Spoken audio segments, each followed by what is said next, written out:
So I now have 14 baby chicks in my little brooder here. Um, 8 of them, actually, 14 of them hatched last night. However, I've had 7 that did not make it.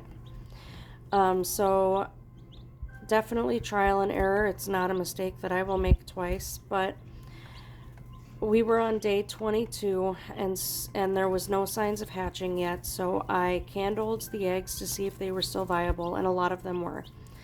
So I was reading on how to raise the humidity in a styrofoam incubator, and it said to add a container of water, which I did.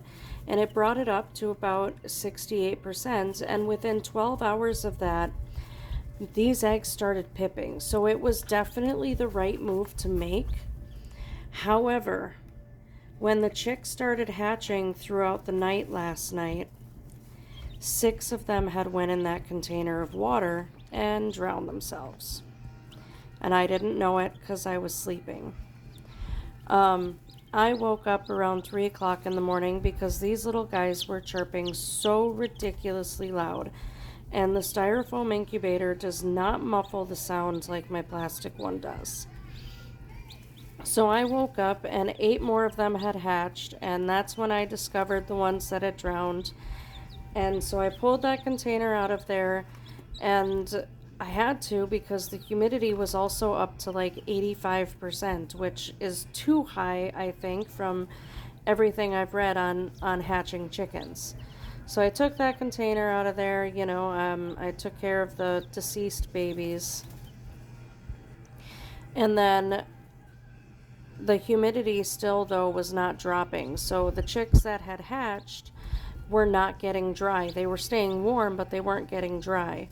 So I ended up grabbing a shoebox and putting some bedding in it. And I put them in that shoebox, and I put them right under the heat lamp. And I had them in there for about 20, maybe 30 minutes. And after that, they were all fluffed up, and I moved them out of the box.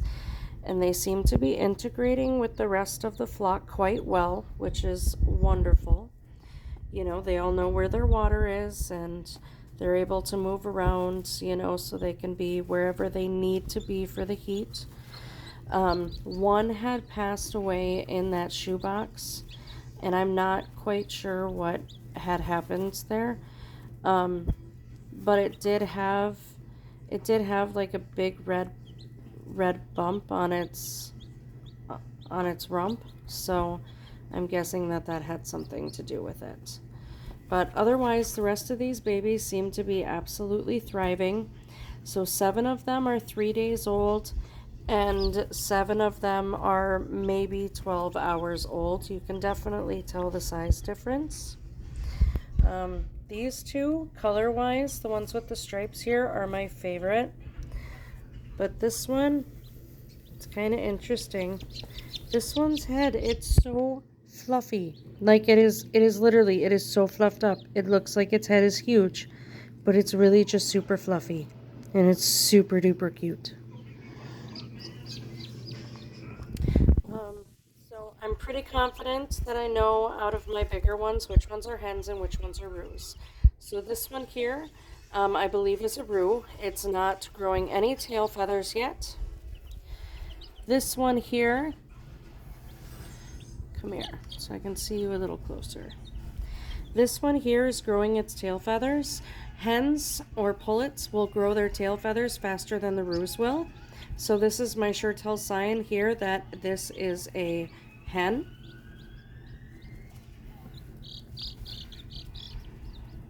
This one also is growing its tail feathers, so that's another hen. So that's 2 out of the 7 so far, the original 7 that I believe are hens.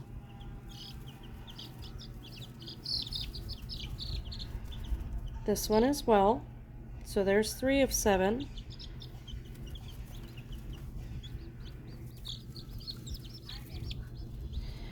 Alright, so this is my bigger black chicken out of the original 7. This one's Mr. Fluffy Butt, so this one is a roo.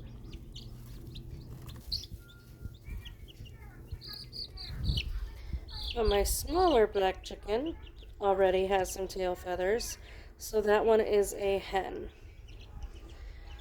So I've got 1, 2, 3, 4 hens in there, and I have 3 roosters that I know for sure. And then I will be able to tell which one of these are hens or roosters here within just the next couple of days. So there's our updates on the Getty Homestead. If any of you have used styrofoam incubators, tell me your tips and tricks on how you controlled the humidity better when your incubator was on lockdown for the hatching process.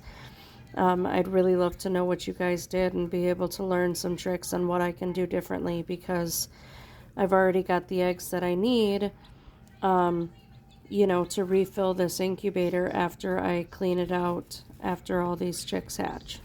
So, yeah, let me know what you guys think. Let me know what you guys have done before. I'm really curious to know. But until next time, here's the updates on the Getty Homestead, and I will talk to you guys later.